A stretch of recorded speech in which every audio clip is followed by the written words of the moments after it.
Por favor, un momentito mientras que aparece José María Ridao, que se nos ha perdido. No sabemos dónde estaba aquí, pero no sabemos dónde se ha metido. Os voy a dar una mala noticia, y es que, lo siento, me toca hacerlo a mí, pero no va a poder venir Juan Goytisolo el último día, porque está enfermo, ha venido de Francia y está enfermo, y no puede viajar desde Marrakech hasta aquí mañana, y entonces no sé si imposible, vamos, le es imposible venir. Lo sentimos muchísimo. Su texto, que lo tenemos, lo va a leer Caballero Bonal y lo comentará, que es un texto muy interesante. Así que, bueno, pues yo creo que dentro de lo que cabe estará bien el tema. Y no sé si Ridao sigue sin aparecer, ¿no? Bueno. ¿Queréis empezar o qué? Sí.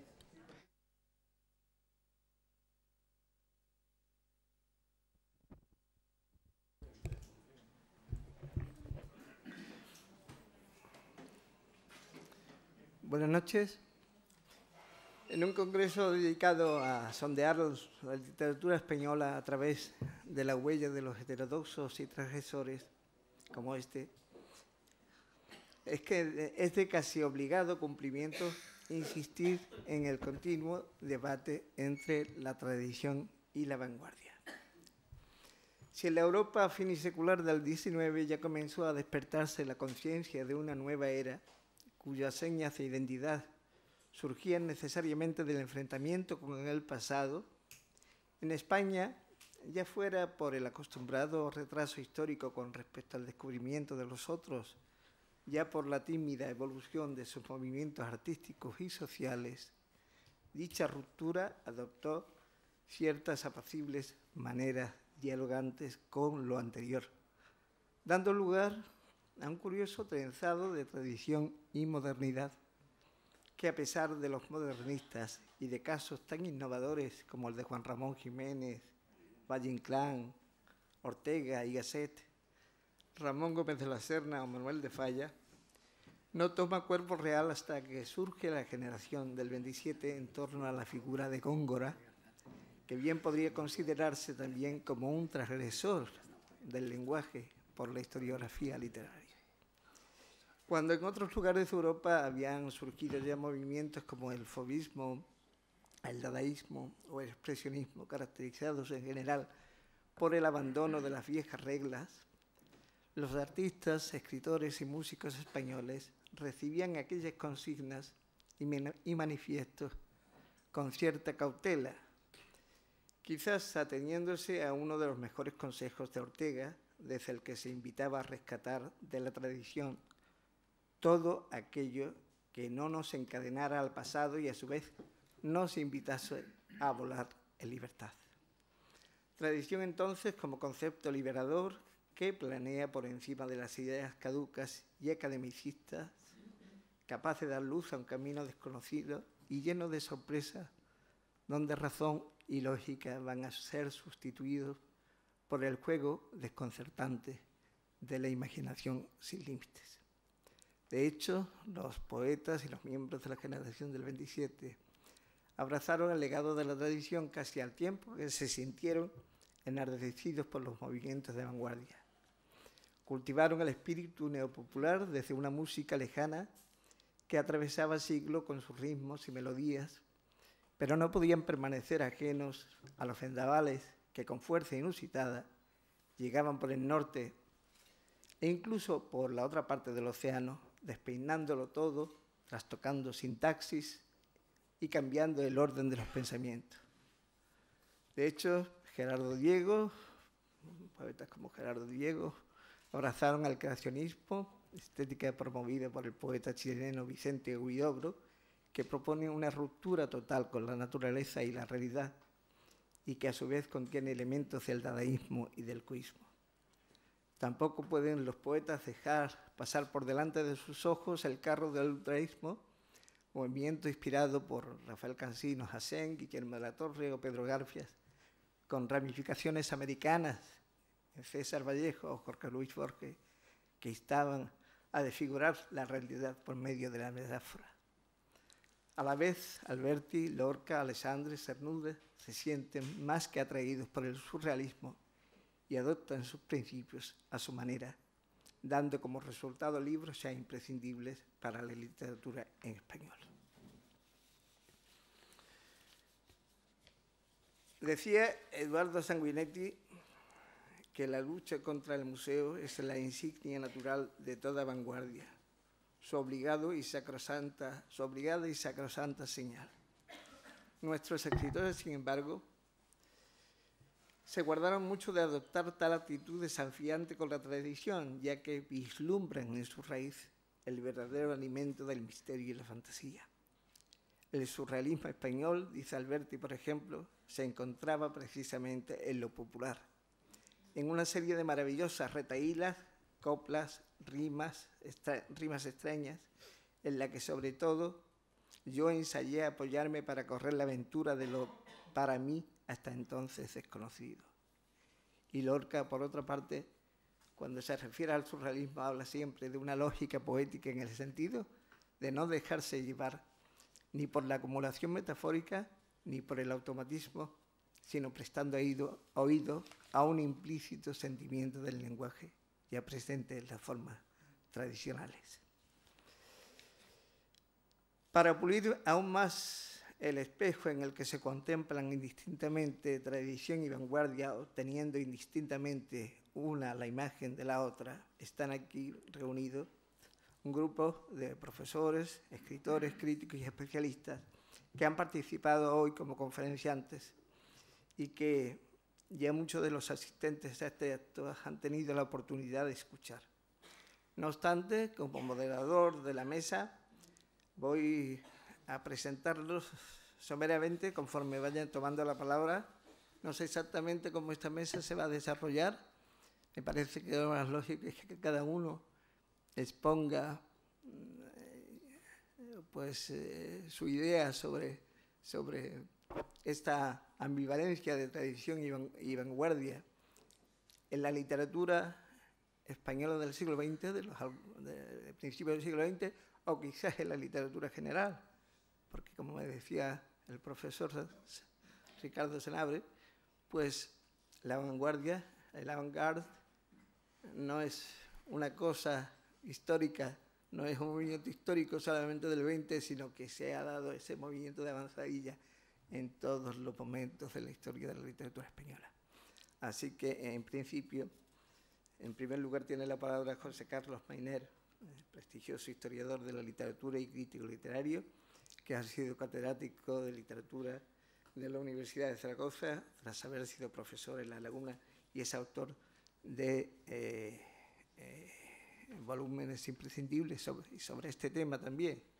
Él mismo ha acuñado como la Edad de Plata, ese periodo del primer tercio del siglo XX, con un título, un impagable volumen para el conocimiento de las letras españolas. Tiene la palabra José Carlos Mayner. Tomo la palabra, conste que sin otro mérito que ser quizá el que está más fresco de los, más fresco y más pasado en el tiempo de los presentes, y porque de lo dicho, vamos, de lo que yo he dicho esta mañana, que ha sido una glosa en realidad de esa vieja aporía que estableció Guillaume Apollinaire, que tenía motivos para saber lo que era tradición y vanguardia, la aporía que él establece como aventura y orden, volver a repetir otra vez, y pienso que hace falta, lo que tienen inseparable uno y otro. Es la aventura, es la búsqueda, muchas veces la que instaura un orden nuevo, y todo orden es inestable, y busca de nuevo la aventura, el recorrer un camino distinto. Pero tampoco quiero que esto haga olvidar que existe la transgresión o la heterodoxia como una suerte de moral artística que inevitablemente se confunde, no es solamente profesional, sino que a veces es también una moral y una forma de vida. Hasta ahora no hemos evocado, y me gustaría traerlos a colación, actitudes, actos que a veces pueden parecer negaciones del arte o supeditaciones de la creación artística a otros valores y que están presentes al menos en una dimensión de la vanguardia. Y me explico rápidamente. No hemos hablado todavía del bohemio, del bohemio artístico o del bohemio artista, en quien muchas veces su voluntad de oponerse a las prácticas y a la vida de la burguesía se limita a eso. Su creación literaria, si existe, y en algunos casos existe, puede ser a veces muy adocenada, como ocurre en la mayoría de los bohemios españoles.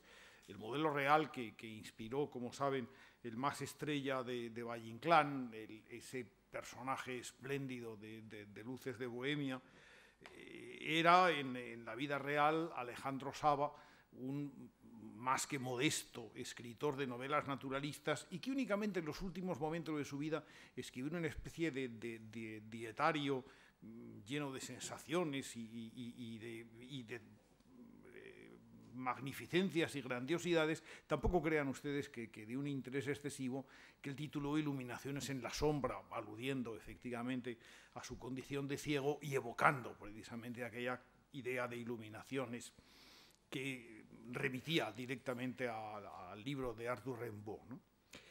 Bueno, pues Max Estrella o Alejandro Saba, como lo quieran ustedes llamar, a través de Valle Inclán, es el hombre en el que la creación literaria es lo de menos. Lo importante es haber defendido, haber ilustrado una forma insobornable de moral artística. Pero en otros momentos y en otros mundos, en un mundo muy parecido a la fecha en la que moría de verdad Alejandro Saba, que salió de este mundo, creo recordar que en 1910, Valle Inclán lo convierte en personaje de su obra literaria en 1920, pues en 1910 y en Francia, Marcel Duchamp había comenzado ya a hacer indagaciones y a proponer experiencias que rompían con cualquier posibilidad del arte como un objeto hecho artísticamente. El ready-made, el primer ready-made, aquel taburete encima del cual hay una rueda de bicicleta y que exhibe todavía, hay muchos, ¿no? Uno de ellos lo exhibe y parece que es el más autorizado, lo exhibe el Museo de Arte Moderno de Nueva York, en lugar preferente. Bueno, pues aquel primer ready-made hecho indudablemente por Marcel Duchamp era la primera de los ofrecimientos de una obra artística cuya característica era precisamente no serlo.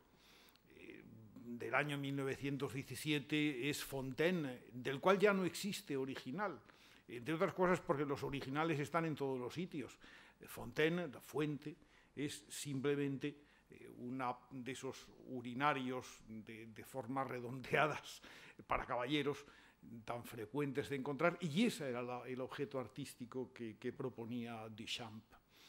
El grupo Dada, que en buena parte se alimenta de todo eso, postulaba el final de la literatura, la aberración de toda creación que tuviera significado y simplemente el placer de divertirse y provocar. Bastantes años después, en los años 40, en Estados Unidos, nacería una forma de pintura a la que con el tiempo se llamó action painting, pues porque era precisamente, había un resultado, ni que decir tiene, y resultados de enorme formato. Los cuadros de Jackson Pollock, por ejemplo, o los de Rothko, son cuadros de grandes dimensiones. Pero fijémonos en los de Pollock, que son enormes, que no tienen ni siquiera enmarcamiento posible y que son simplemente chorreamientos de pintura arbitrariamente, no arbitrariamente, indudablemente, pero realizados de forma aleatoria sobre una superficie, en la que, ¿qué es lo pictórico? Ese resultado que hoy, de nuevo decimos, cuelga en todos los museos del mundo, que ahora mismo en Barcelona se va a presentar en una exposición que traerá la colección más grande de Pollocks, pienso yo, exhibida en España. Se llevan creo recordar que la Fundación Miró, me parece, pero no lo sé muy exactamente. Bueno, ¿qué es lo importante allí? El cuadro que ha quedado, que nos ha legado este pintor, o el haberlo podido ver vaciando los botes de pintura y poniéndose perdido, nos imaginamos, y lo sabemos por las fotografías que hay en su estudio por parte de este artista norteamericano que en los años 40 y 50 cambió el sentido de la pintura y posiblemente la capitalidad del arte. Es action painting en gran medida lo que traslada desde París hasta Nueva York en buena medida el arte pictórico contemporáneo. Bueno, pues esta idea de que hay una transgresión o que hay una heterodoxia que puede ser simplemente un ademán, que puede ser una actitud y que muchas veces trasciende o para la que puede ser secundario la creación de una obra de arte, me parece también un motivo de meditación que me limito a traer a esta mesa.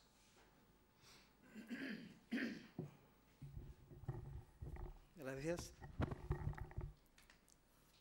Como estamos en un congreso de literatura española, trato de llevar el diálogo pues, a este ámbito, al ámbito de las letras, aunque realmente pues, en España las vanguardias fueron adoptadas por músicos, pintores, escultores e incluso Ortega y Gasset, como filósofo y pensador, no está fuera de ello, sino creo que es uno de los vasos catalizadores de todo el pensamiento europeo. Yo le voy a dar la palabra ahora a José María Ridao, madrileño de 1961, que es ahora mismo una de las voces más críticas y lúcidas de nuestro panorama periodístico y cultural, según hemos podido comprobar esta misma mañana, ¿no? Este mediodía. Sus acertados análisis sociológicos, políticos, sirven de guía al lector en esta época marcada por la incertidumbre. Sabemos que es diplomático de carrera, licenciado en Derecho y en Filología Árabe, y que ha estado destinado en Angola, en la Unión Soviética, en Guinea Ecuatorial, y ha sido embajador de España en la UNESCO en 2004, cargo que desempeñó y renunció en 2006 para dedicarse a escribir, a todo esto, a la literatura, a pensar, a escribir su libro Radicales Libres, uno de los textos más inteligentes y brillantes que se han escrito sobre la libertad conquistada desde los diferentes ámbitos de la creación. Le doy la palabra a José María Ridao. Muchas gracias, José Ramón. Ya esta mañana agradecimos a la Fundación el hecho de estar aquí, por tanto nos reiteramos ese agradecimiento y lo ampliamos por el hecho de poder participar en un debate, en una mesa con buenos amigos. De esta mañana, lo que se suma el buen amigo también César Antonio Molina. Yo voy a retomar algo de lo que decía José Carlos, y es tratar de ver dónde acaba la transgresión, dónde empieza la vanguardia. Y creo que para hacer una aproximación a esa diferencia entre transgresión y vanguardia, quizá tenemos que abundar también en una idea que la ha señalado, y es que vanguardia y por un lado y tradición por otra no se pueden ubicar cronológicamente, es decir, no designan periodos que podamos fijar en el siglo XVI, XVII, en el siglo XX, en principio del siglo XX, no son tramos de la historia del pensamiento, sino que son posiciones distintas a lo largo de la historia de las ideas, a lo largo de la historia literaria. Como ocurre con la mayor parte de los conceptos, son conceptos que son más fáciles de identificar cuando se está ante ellos que de definir. Pero no obstante, lo que sí podemos subrayar es que tanto tradición como vanguardia tienen una relación, como se decía muchos años, es claramente dialéctica. Es una relación en la que tradición y vanguardia no se pueden entender por separado. Quizá en la pregunta de qué fue antes, si la gallina o el huevo, qué fue antes, si la tradición o la vanguardia, parece que podemos empezar metodológicamente por decir que primero es la tradición, pero digo que podemos empezar y que es una aproximación porque para poder fijar una tradición lo que hay que tener previamente es una vanguardia, es una innovación, es un cambio que efectivamente genera un camino. Pero esa relación entre tradición y vanguardia se manifiesta sobre todo en el hecho de que la vanguardia es en gran medida el reverso de la tradición. Es una manera de cuestionar, de situarse, podríamos decir, en paralelo y respondiendo a la tradición. Todo eso lleva a una situación que subrayó Hannah Arendt en un determinado momento y una reflexión que recogió después Octavio Paz, y es que la agresión constante a la tradición, es decir, esa vanguardia, esa actitud vanguardista, acaba generando una nueva tradición.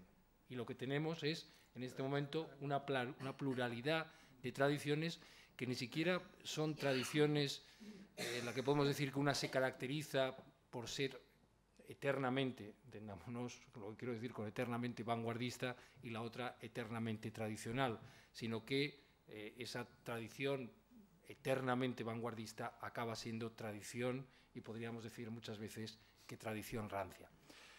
Para ir, como señalaba, a intentar ver la diferencia entre transgresión o transgresión banal y vanguardia, como sugería José Carlos, quizá la diferencia, o una de las diferencias que podríamos establecer preliminarmente, es que la transgresión, la simple transgresión, lo que hace es ignorar la tradición. Es algo que, bueno, puede tener valor o no, la transgresión puede ser valiosa o no, dependiendo de sus condiciones, de su habilidad artística, de su ejecución más o menos exitosa, pero en cualquier caso lo que no garantiza la transgresión es que sea valiosa en sí misma, y lo que sí digamos, diferencia de la vanguardia es que en cualquier caso se hace ignorando deliberada o no deliberadamente la tradición. Se convierte en algo completamente al margen. Esa es la gran diferencia, como les decía, con vanguardia. Las vanguardias no es que fundan de la nada, sino que reelaboran de manera negativa, se oponen a la tradición. Los riesgos que presentan la tradición y la vanguardia se pueden ver cuando se analizan por separados. Una insistencia permanente en la tradición lo que lleva es al adocenamiento, a algo que podríamos considerar una permanente ilustración, ilustración en el sentido casi gráfico, de lo que ya se dice, es peinar al gato siempre en la dirección del pelo, es siempre reelaborar las mismas ideas, con los mismos procedimientos, con las mismas estrategias, es efectivamente anquilosar los géneros literarios, es anquilosar las percepciones. El riesgo, por consiguiente, es la esclerosis, una sociedad, un arte, una literatura, digamos, devota, que idolatra la tradición, es una sociedad, un arte, una literatura que efectivamente corre ese riesgo de anquilosamiento. Pero los riesgos de la vanguardia también existen, y alguno de ellos lo abordábamos esta mañana. El riesgo de la vanguardia de considerar que estamos en un permanente año cero, en un permanente nuevo comienzo, en una actitud que nunca antes se conoció, lo que puede dar lugar es a ese abandono de la experiencia, a ese caminar permanentemente a ciegas y caer siempre en manos de profetas. Yo creo que las grandes obras literarias, y con esto acabo para dejar paso a otras intervenciones y al posterior debate, si lo hay, yo creo que las grandes obras literarias y las grandes obras artísticas son una alquimia extraordinariamente delicada, extraordinariamente intuitiva de tradición y vanguardia. Si cogemos el Quijote, no cabe duda de que prolonga una tradición, que es la tradición de la novela fantástica en términos generales, de la novela de caballería, de manera más próxima, pero la prolonga de una manera enteramente nueva. Si cogemos, por venirnos a una obra reciente y no ya de ficción, es una obra poética, cogemos el tantas veces citado Romancero gitano de Federico García Lorca, es una obra que efectivamente retoma el romance, retoma temas habituales de la literatura popular, retoma, podríamos decir, incluso un imaginario y unos miedos constantes o asentados en la sociedad española de ese tiempo y de tiempos antes, pero no los prolonga como se prolongaba hasta ese momento.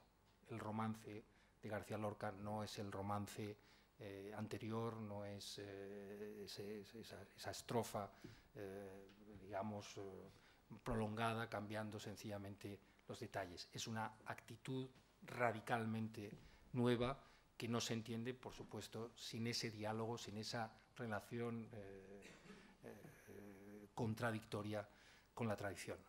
Por tanto, yo creo que, como les decía, no estamos ante dos fenómenos que haya que ubicar en el tiempo, son dos fenómenos relacionados, son dos fenómenos que se prolongan a lo largo de la historia del pensamiento, de la historia de la literatura, y son dos fenómenos que la gran literatura, el gran arte, siempre maneja con una alquimia y con una sabiduría, que es donde al final reside el genio artístico y el genio literario. De hecho, yo creo, muchas gracias, que por ejemplo Poeta en Nueva York, que es el libro surrealista de Lorca por excelencia, no nace de la nada. Creo que esas imágenes, esas metáforas surrealistas, entre comillas, ya estaban en Romanceros Gitanos y estaban incluso en el poema de Cantejondo. Cuando Lorca descubre Nueva York, lo que hace es pulir sus imágenes y sus metáforas, darle un baño a las metáforas en el río Hudson para que brillen de otra manera, ¿no? Pero ya estaban ahí, ya estaban, creo, larvadas en sus libros anteriores. Antes hablaba de Ortega y Gasset. ¿Cómo se me ocurre a mí hablar de Ortega y Gasset teniendo al profesor Ricardo Senabre, que creo que se doctoró, con una tesis que se llama Lengua y estilo de Ortega y Gasset.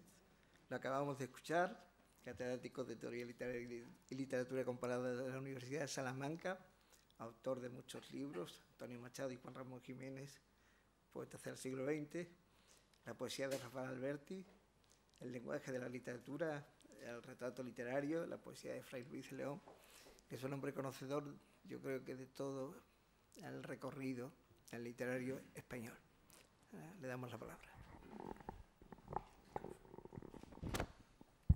Muchas gracias. Para no ahogarme en la literalidad de los términos, preferiría no hablar de tradición y vanguardia. Prefiero plantear las cosas de otro modo, sin desviarme de la situación en que estamos. Toda historia literaria, no la nuestra, cualquiera, es una sucesión de acciones y reacciones. Cuando una generación se ha instaurado ya unos determinados modos expresivos, unas ideas, una mentalidad, la siguiente necesita cambiarlo, necesita ser diferente. Nadie puede pretender ser original si no cambia lo que tenía antes. Y esa es ya una actitud transgresora. De modo que en todas las generaciones, a lo largo de los siglos, podemos encontrar eso que a veces llamamos un poco precipitadamente vanguardias, o actitudes vanguardistas, actitudes transgresoras, innovaciones en suma, que hacen que la literatura no se estanque, sino que sea una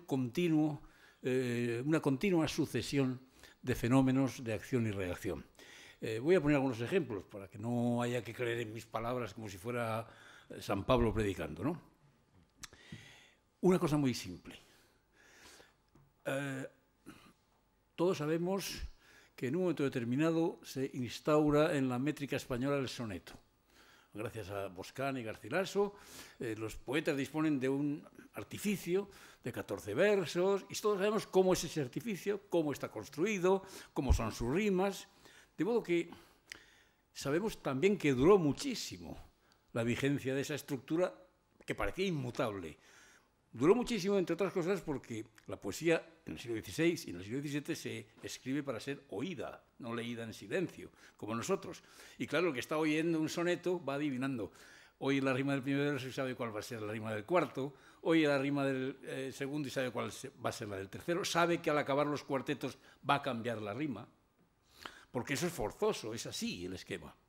Pues bien, instaurado ya eso, un poeta como Fernando de Herrera, hacia 1580, ensaya en unas composiciones que luego no recogió en sus obras, un modelo de soneto en el que al llegar a los tercetos la rima no cambia, sino que continúa siendo las mismas alternando. Es decir, no es A, B, acaba con la B y sigue A, B, A, B, A, B 3 veces, los 6 versos de los tercetos, no es otra rima. Con lo cual el oyente, supongo yo que en ese momento debe sentirse desconcertado. Esto no es lo que estaba pactado, convenido. A esto no estábamos acostumbrados. ¿Pero qué hace este hombre? Esa sorpresa es el comienzo de la novedad. Pues sin sorpresa no hay innovación que valga, ni en poesía ni en nada. Y evidentemente un poeta, un escritor en general, tiene que oponerse a algo. Todos los poetas, los grandes poetas de los siglos XVI y XVII se han formado en los cauces del petrarquismo. Han aprendido a escribir sonetos amorosos y no amorosos en Petrarca, es verdad, y repiten a Petrarca, unos con más fortuna, otros con menos, hasta que algunos se rebelan contra ello, hasta que Góngora decide escribir el Polifemo, las Soledades, para salir de Petrarca, para buscar algo distinto, para superar el estadio anterior, o incluso las mismas fórmulas petrarquistas. El propio Quevedo tiene un soneto en el que se burla de las fórmulas petrarquistas del amor petrarquista, las fórmulas expresivas, que él mismo ha utilizado al principio. Es aquel soneto famoso que empieza diciendo: «Sol os llamó mi lengua pecadora y desmintióme a boca llena el cielo. En vos llamé rubí lo que mi abuelo llamara labio y jeta comedora». Y sigue así, desmontando uno por uno los principales recursos y términos expresivos que el petrarquismo ha acuñado y que todos los poetas, Lope, Góngora y el propio Quevedo, han utilizado sin ningún rebozo. Hasta que de pronto hay una revuelta contra eso. Y no, hay que escribir de otra forma. Esos son síntomas de renovación, síntomas de oposición a algo que ocurría antes. Cuando Alberti nota, él o quien fuera y se lo dijese, que los primeros libros, sus primeros libros, quiero decir, Marino en tierra, El amante, El alba de la Lelí, tienen huellas demasiado visibles, a veces literales, de Juan Ramón Jiménez, del Juan Ramón anterior a Piedra y cielo, que es donde empieza el Juan Ramón maduro, tiene que cambiar y compone Cal y canto y Sobre los ángeles, que no tiene nada que ver con la poesía anterior de Alberti. Hay que cambiar, hay que alejarse de los modelos primeros que han sido unos estímulos magníficos, pero que llega un momento en que ya no son estímulos sino pesos. Y eso es un movimiento constante. El propio Juan Ramón hace esfuerzos por separarse pues, de poetas como Espronceda, como Zorrilla, que son poetas que él ha leído de niño. Antonio Machado no quiere parecerse en absoluto a Villaspesa, aunque lo admire, o a los poetas cercanos a su propio hermano. ¿Y qué hace? Pues se da cuenta de que lo que hace Villaspesa es comparar y decir, las nubes, hablando de las nubes o de las hojas, y dice, así mis pensamientos. Entonces ya lo que hace Villaspesa, la técnica de Villaspesa, es una comparación. Y Machado sabe que eso no puede hacerlo.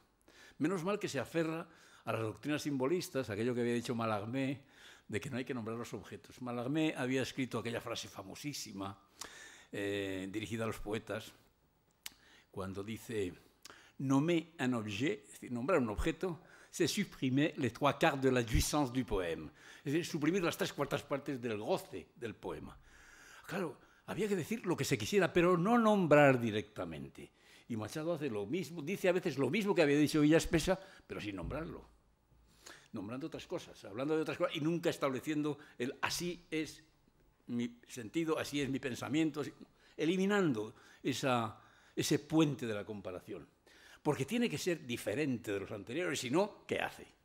Es decir, este es un proceso del cual hay infinidad de ejemplos, claro, y que nos pone en la pista de que, en efecto, dejando aparte esa idea de la heterodoxia que ya se ha comentado mucho aquí y se seguirá comentando, de la heterodoxia religiosa o ideológica, donde incluiríamos pues, todos esos movimientos espirituales como el erasmismo o esos movimientos de persecución de minorías como la que sufrió el pobre Antonio Enríquez Gómez por judaizante. Dejando aparte eso, existe una heterodoxia estética que consiste fundamentalmente en empezar por oponerse a lo anterior y por ofrecer nuevas fórmulas que cambien el rumbo de la literatura que ya está ahí, pero que ya ha pasado.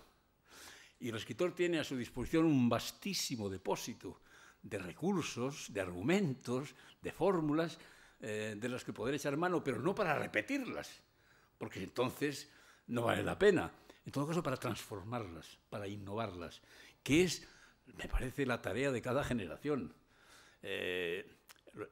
Dujardin y después Joyce, cuando inventan el uso del monólogo interior, lo hacen a sabiendas de que están transgrediendo algo que antes nadie había hecho. Y a partir de ahí eso pues, ya es un lugar común casi. Hoy ya encontramos a cualquier alevín de escritor utilizando el monólogo interior como si fuera Joyce. No lo es, pero en fin, él cree que sí, o aspira a serlo, ¿no? Pero ya cuando lo hace Joyce es una innovación. Cuando lo hace ese alevín de escritor, no estoy pensando en nadie, ahora ya es un lugar común. Ya es algo envejecido, es arqueológico casi, el monólogo interior. Pero en todas las épocas, digo, encontramos cosas de este tipo. ¿Cómo decirles algún? Baroja necesita ser diferente de Galdós.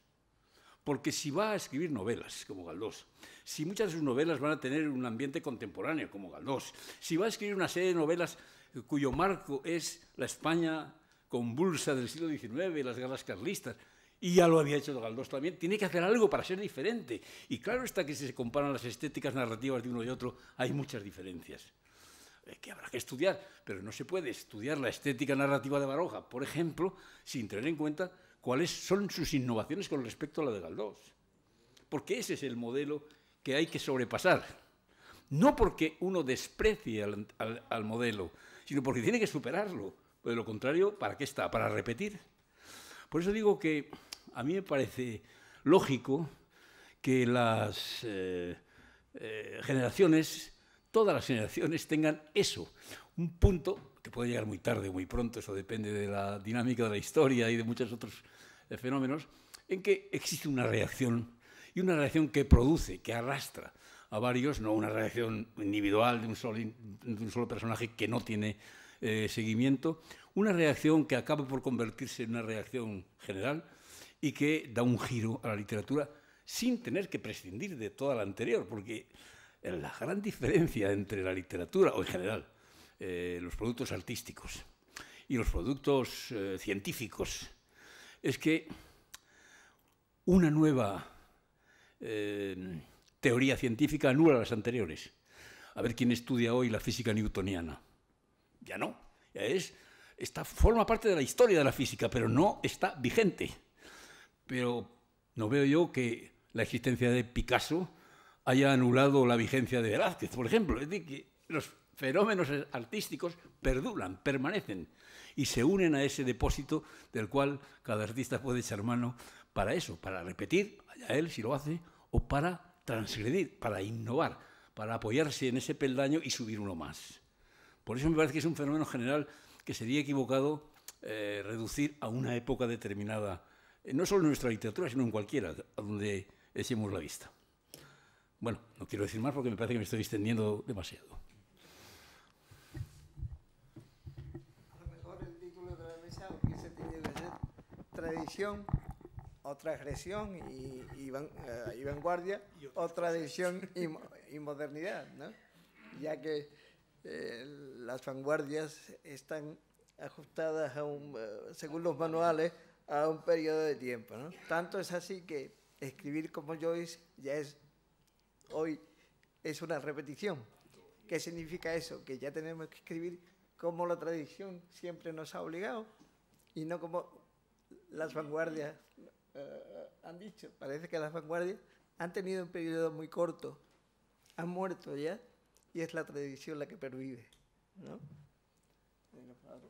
Le doy la palabra a César Antonio Molina, que no necesite ya presentación porque ha sido presentado hace una hora y creo que lo hemos sido.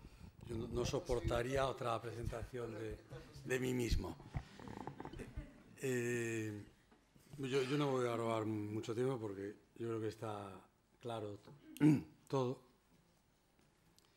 Decía Seferis, un griego, porque hemos leído en los últimos meses muchas tonterías de Grecia, sobre Grecia, pensando que solo existe la Grecia del pasado. Y la Grecia contemporánea es de una riqueza extraordinaria.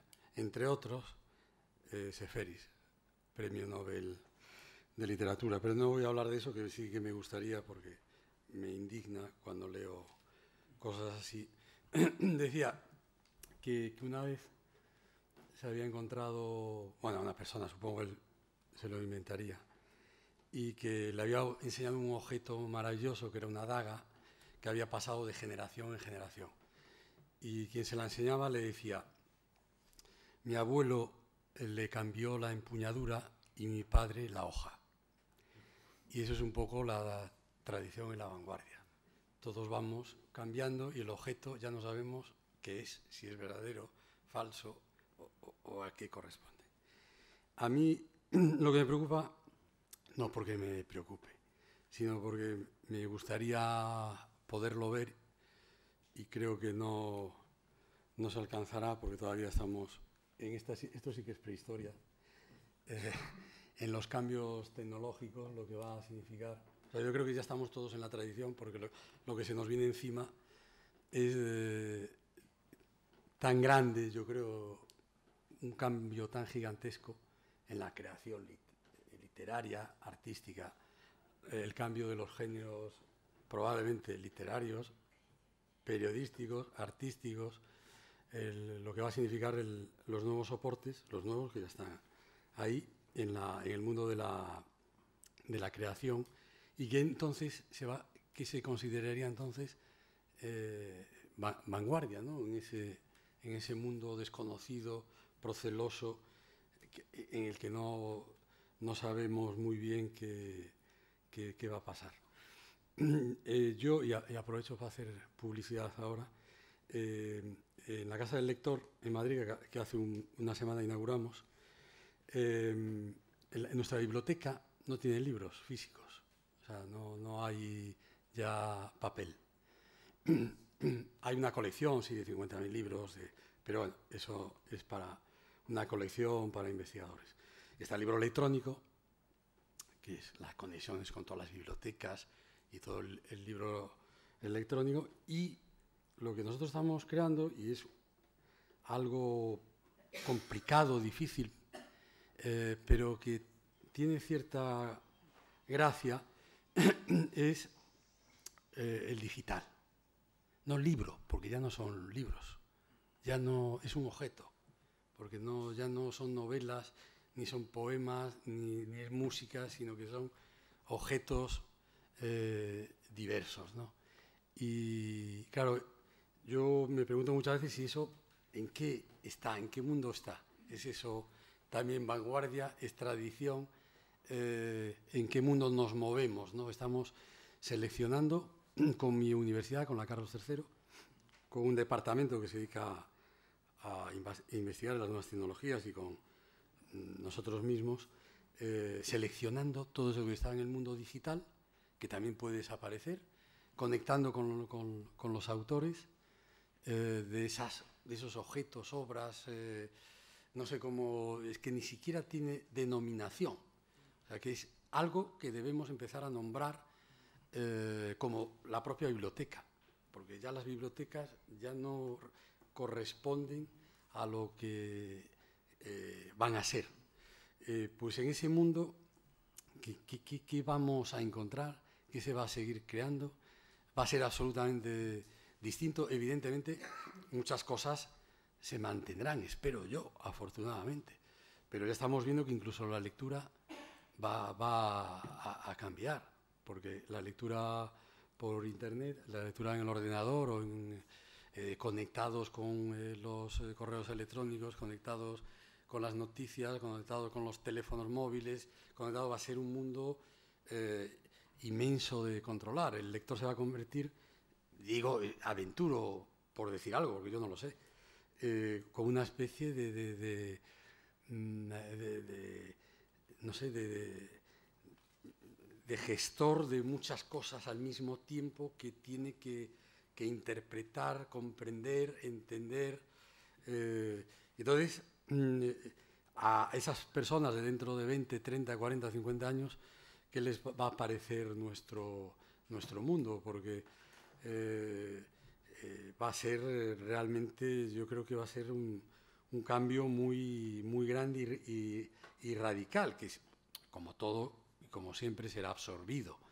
Pero yo creo que estamos en un momento clave en ese cambio de cultura, quizás de civilización, que desconocemos, yo al menos lo desconozco, pero que me interesa el ver el que va a pasar. Por lo tanto, probablemente, y esto es un aventurar aquí de una manera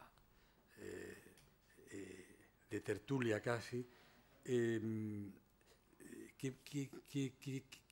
sentido tendrá la tradición, la vanguardia, todo lo que hemos hablado aquí, a través de lo nuevo, incluso si estas terminologías y todas estas cosas que hemos hablado y que es fundamental, porque es en lo que nos hemos basado para vivir y para leer y para entender, y va a significar en ese futuro en el cual solamente estamos en el inicio previo de lo que va a acontecer.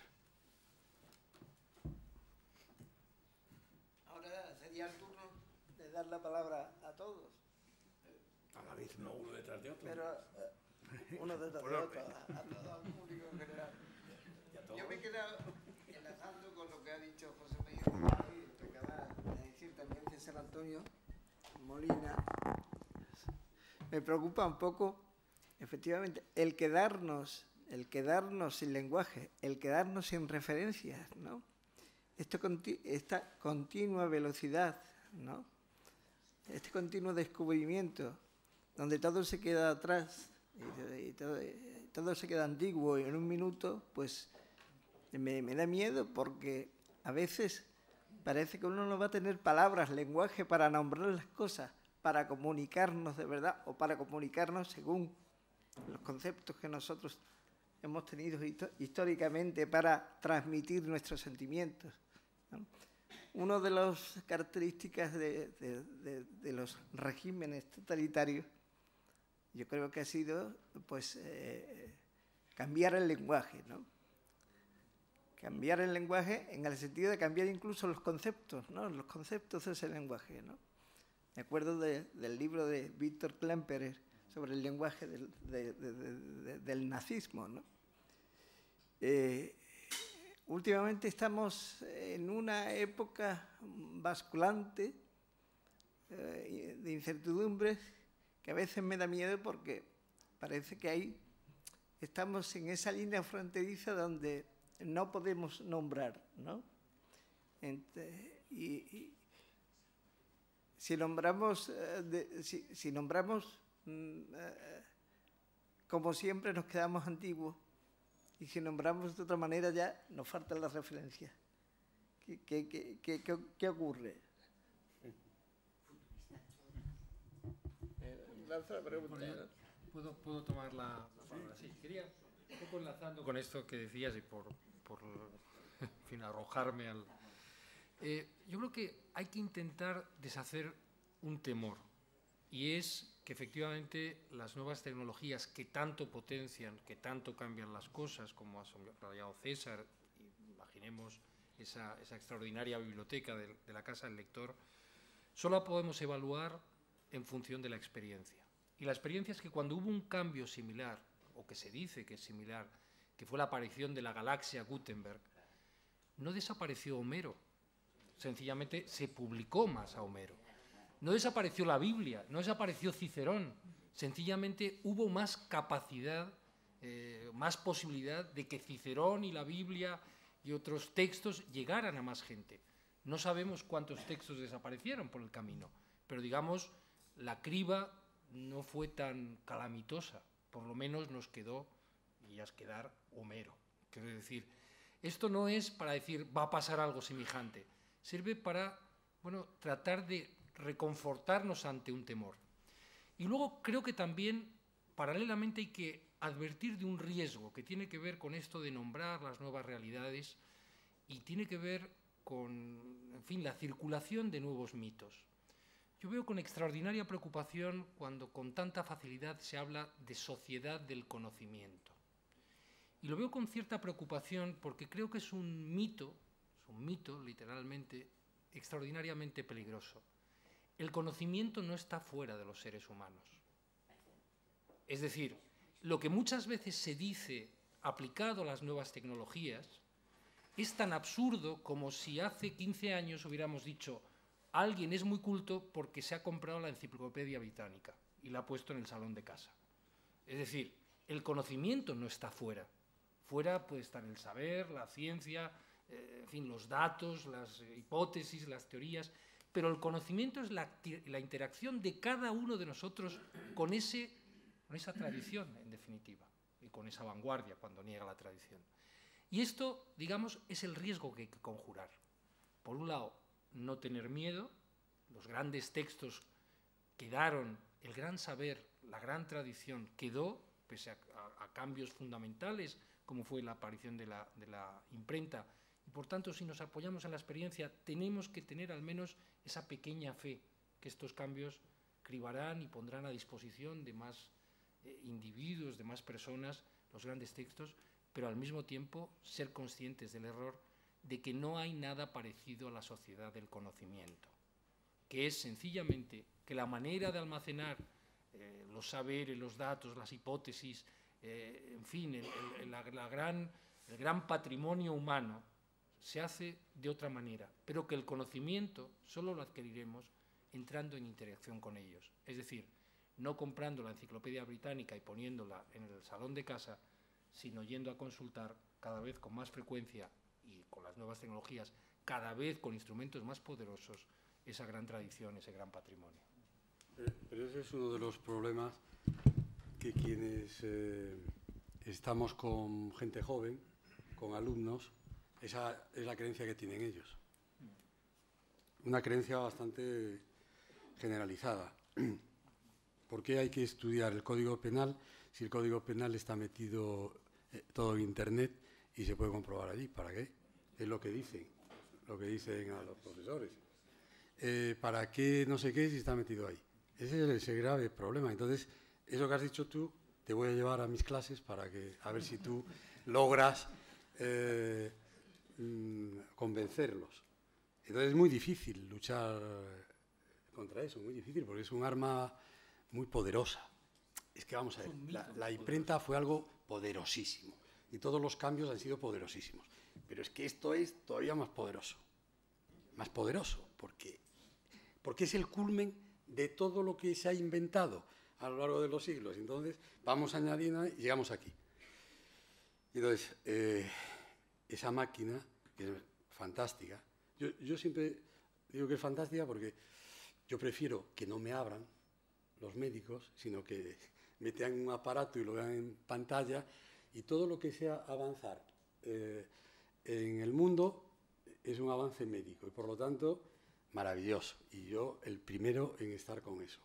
Pero, cuidado, eso que has dicho es esencial en la gente joven que lo comprenda, y no es fácil. No es fácil que lo comprendan porque, evidentemente, manejan los ordenadores mejor que el profesor, infinitamente, años luz. Y ellos tienen ahí una especie de cerebro en paralelo, y entonces hay que decirles eso. Hay que decirles eso. Y a veces no es tan fácil, ¿no? Que no se puede delegar. Que no se puede delegar y solo es un apoyo. Ana Sofía Pérez Bustamante quería intervenir. Sí. Bueno, buenas noches, gracias. Esto me interesa muchísimo. Bueno, yo creo que todos ustedes como escritores y como críticos saben, es que acabo de leer un libro que se llama Mentes Creativas de Howard Gardner, cómo funciona la creación, la aportación de algo nuevo en cualquiera de los diferentes tipos de inteligencia verbal, visual, matemática, corporal o social, porque estudia a Gandhi con Einstein y tal. Entonces siempre dice, para empezar, hay que tener una o dos inteligencias más allá de lo normal de algún tipo. Hoy en día quizá sea, bueno, se mezclan, ¿no? Después, un dominio del campo. Eso es, si tú eres poeta, tienes que haber leído muchos poetas. Si eres ingeniero, tienes que conocer las leyes de la física. Luego, eso es la tradición, el campo. El campo hay que conocerlo. Más luego dice, el moverse bien por el ámbito. Eso son las relaciones sociales. No hay un genio hasta que alguien lo saca, ¿no? Y luego suele necesitar tener alguien que lo apoye en su fe, en su misión, que es como un pacto fáustico y normalmente se da una dedicación obsesiva o neurótica al campo que sea. Y bueno, así yo creo que lo describe de una manera muy luminosa y que es muy revelador, bueno, tradición, modernidad, vanguardia, cómo funciona la creación, la mente creativa, ¿no? Y no solo en un lenguaje, sino en muchos, como decía César Antonio Molina, pues ahora estamos en otros lenguajes. ¿Cuál es el miedo? Ninguno. Los creadores lo afrontan todos los días y se mueven muy bien. Y los profesores tenemos que estar cerca de eso para entenderlo, para vivirlo, porque además es un lujo vivir en un solo siglo en dos revoluciones, la de la tele y la de Internet, ¿no? La McLuhan y la Internet. Bueno, ya está. Gracias.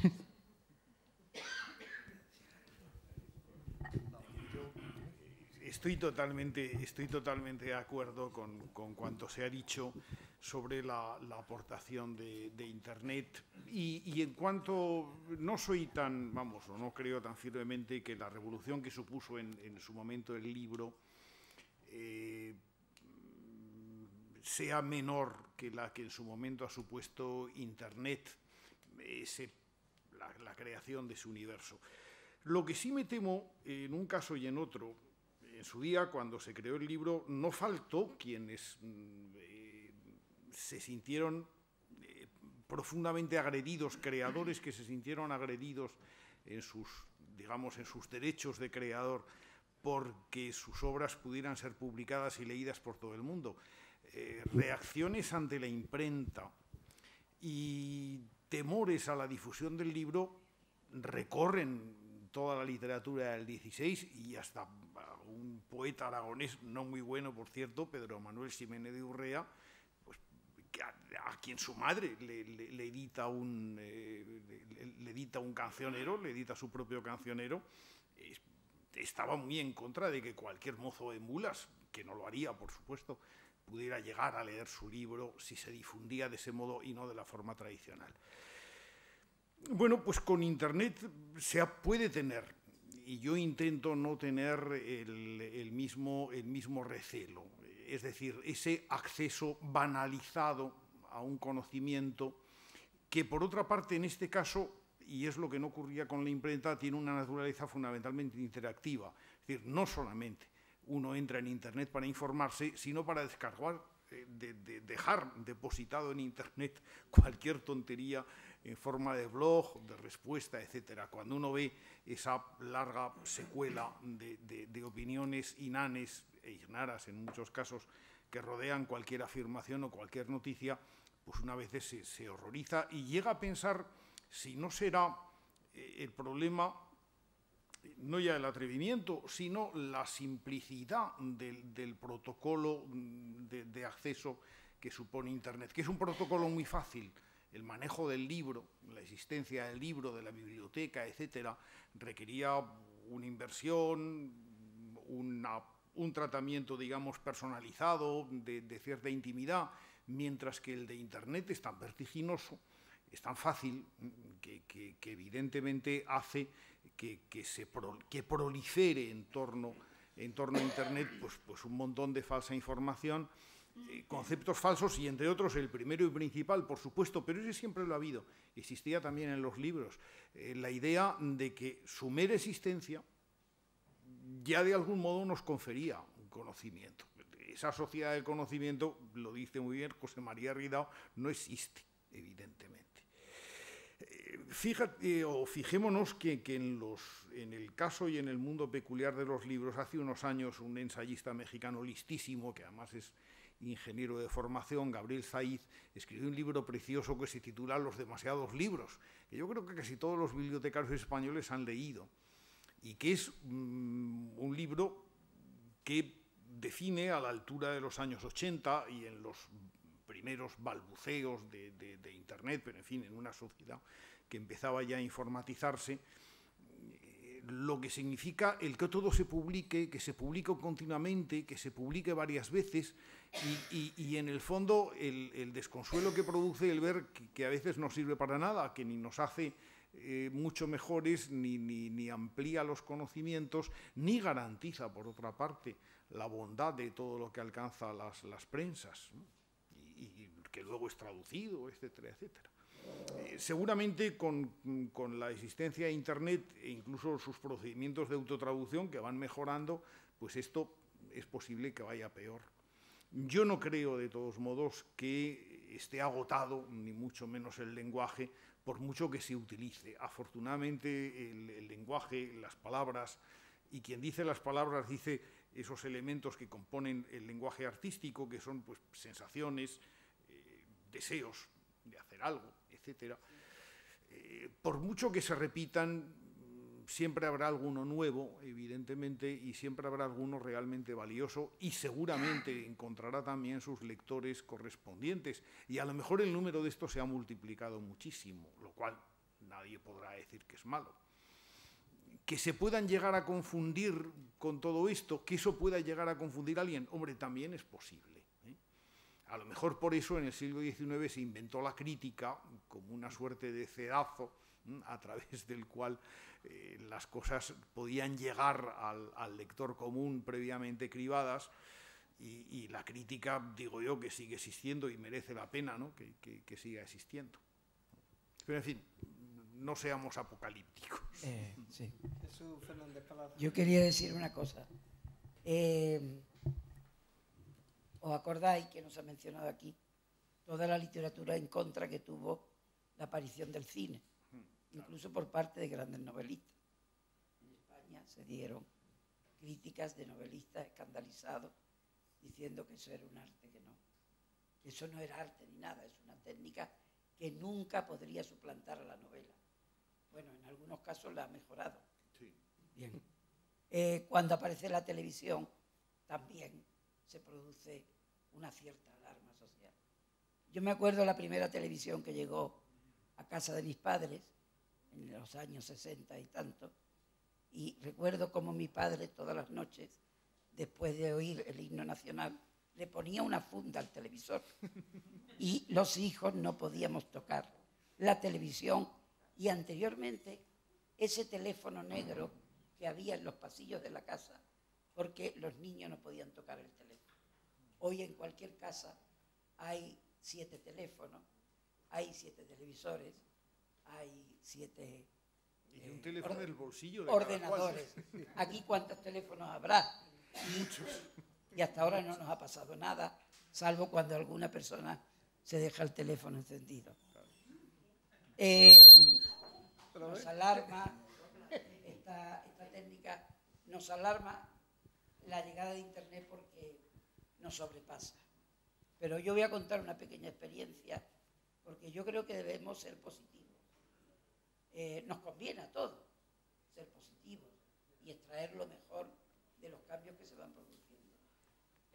Yo conozco a un muchacho joven que hizo una convocatoria de microrelatos a través de Facebook y logró convocar algo así como 300 microrelatos de distintas partes del mundo. Esos microrelatos previamente seleccionados van a ser publicados en un libro de una editorial joven de Sevilla. Se va a presentar en el mes de diciembre en un café literario de Sevilla, y algunos de los autores de esos microrelatos, por ejemplo, una uruguaya que vive en París y participa del experimento, ha prometido acercarse a Sevilla para la presentación del libro. Un libro que se publica en un plazo récord, en impresión digital, que tiran los ejemplares que quieren a demanda y que no va cosido, sino fresado. Es decir, ahí hay aspectos también positivos. Cómo une gente, cómo estimula la creación, cómo pone en relación a personas que están diseminadas, etcétera, etcétera. Sí, yo quería solo sugerir que ese libro, naturalmente puede tener un enorme interés, seguramente no se hubiera publicado de no haber sido por esas circunstancias extrañas de un concurso organizado por Facebook. No se hubiera publicado porque, de hecho, hay una enorme cantidad de autores, pero autores de verdad, no de aficionados, que tienen sus originales retenidos en editoriales que antes les habían publicado y que ahora, por falta de medios, no lo hacen. Y podría citar nombres, pero me parecería un descaro porque son autores que conozco y no quiero hacerlo. Pero doy mi palabra de que es así. Entonces, ¿qué pasa? Que hay que tener... Es como salir en la televisión para que a uno le den un cargo de lo que sea. Es decir, organizar una cosa así en Facebook para que a uno le publique, a uno, a muchos, a 300, a 200, les publique los microrelatos. Tiene que ser una circunstancia de este tipo.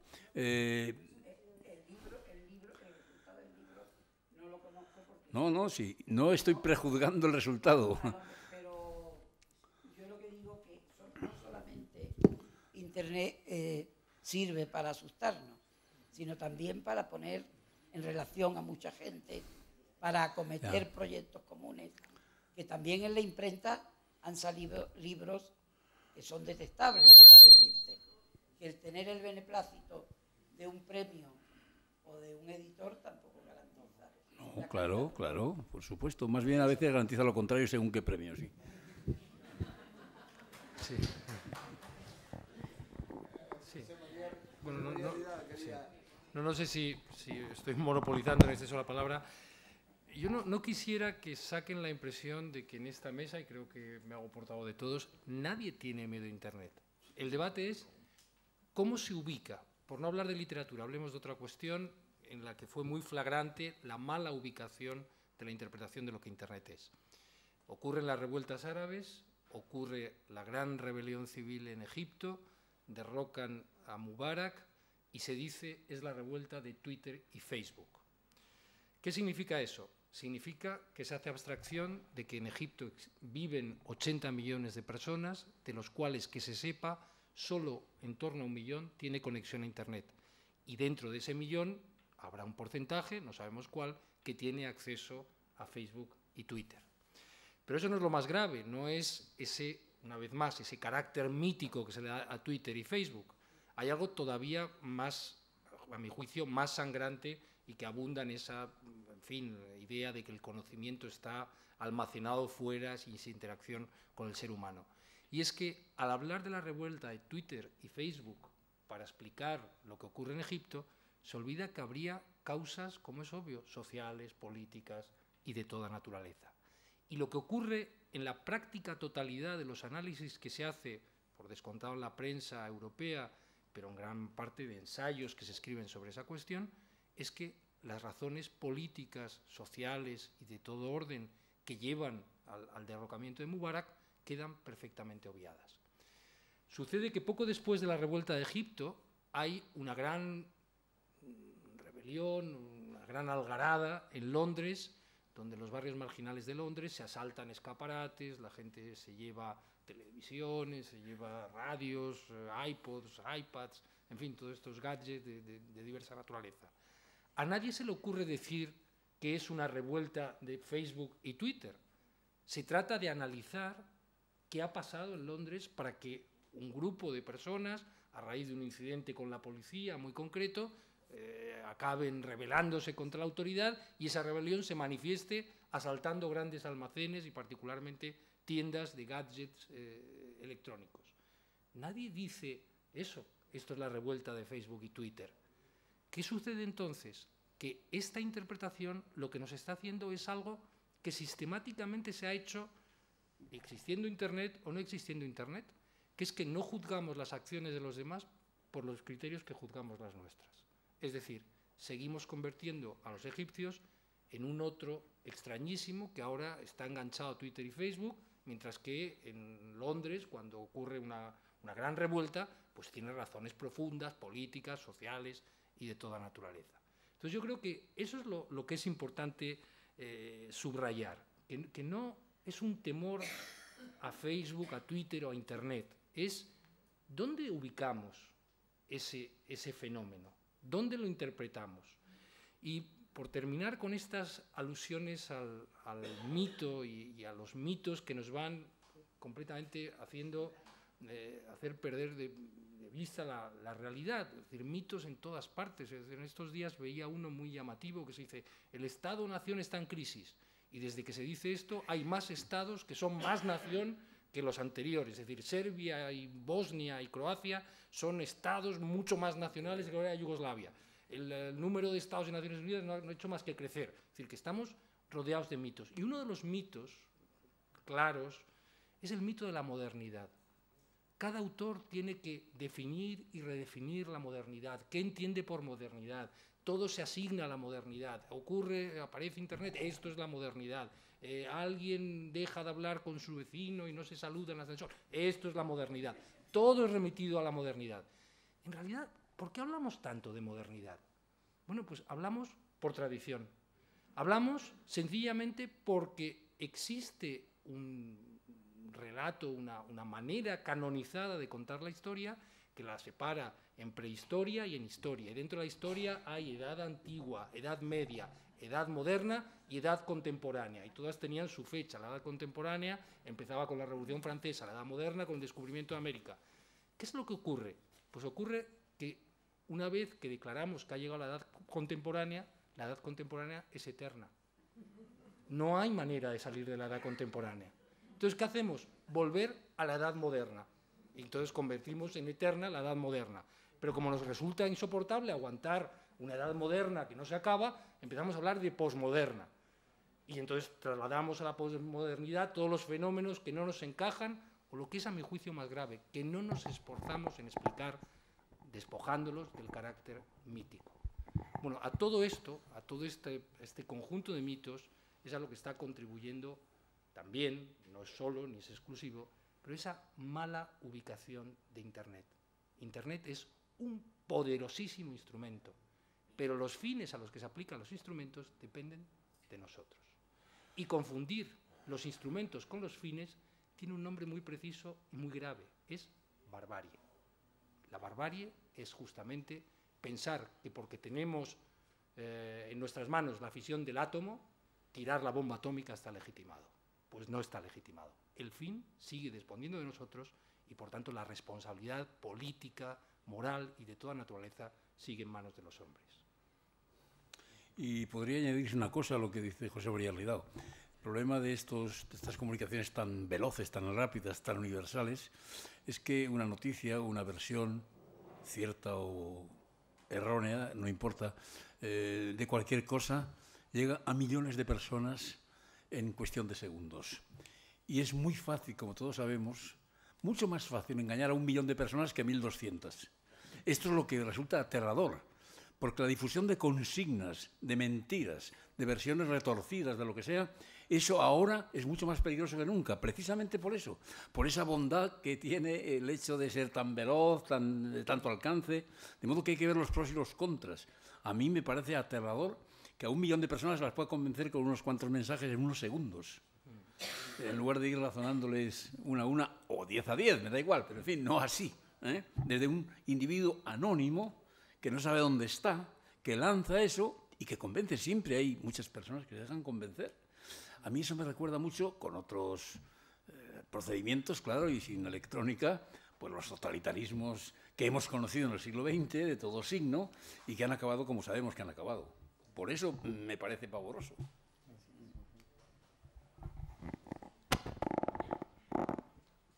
No sé si hay más intervenciones o preguntas o sugerencias. Creo que ya hemos transgredido demasiado por esta noche. Y mañana tenemos que transgredir mucho más a las 10 de la mañana. 10:30, perdón, a las 10:30. Otra vez aquí, a ver si resolvemos la vida. A ver si arreglamos el mundo. Sí.